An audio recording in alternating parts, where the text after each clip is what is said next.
Covered by News 13 says that a rancher who created a massive tire dump on public land may have made massive money from it. And that means the whole thing may also be an illegal business.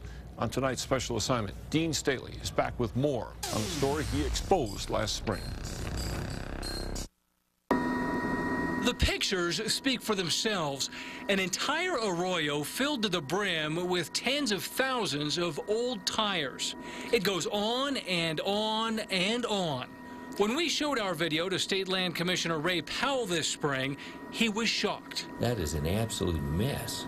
It's incredible. The man who dumped these tires is rancher Harold Daniels. Daniels is not just a rancher, he also owns the local landfill. In this latest environmental report, Daniels admits that he charged $2 for every tire that was brought to his landfill.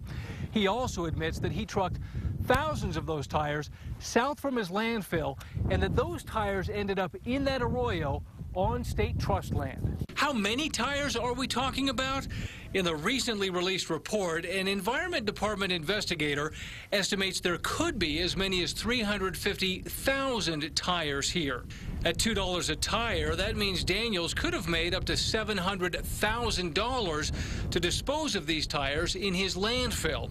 And since they ended up on public land, Daniels was able to save all that space in his dump. Which would have been an illegal business on state trust land. The only thing he had the right to do on state trust land was an agricultural lease, was a grazing lease. Land Commissioner Ray Powell says the Environment Department report supports what he said all along.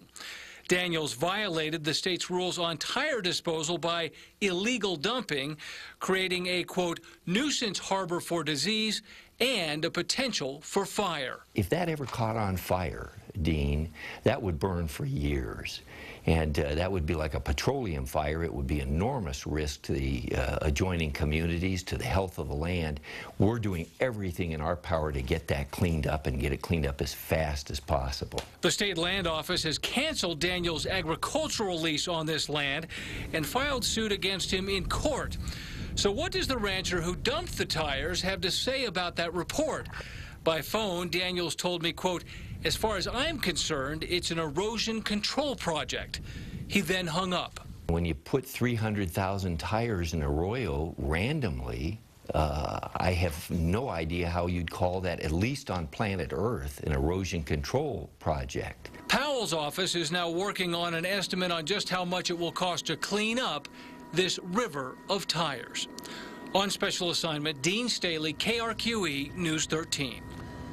It may be even more complicated for the land office to force Daniels to clean up the tires because former Land Commissioner Pat Lyons wrote a letter just before leaving office approving the tire dump as an erosion control project. Lyons told us recently that letter may have been a mistake.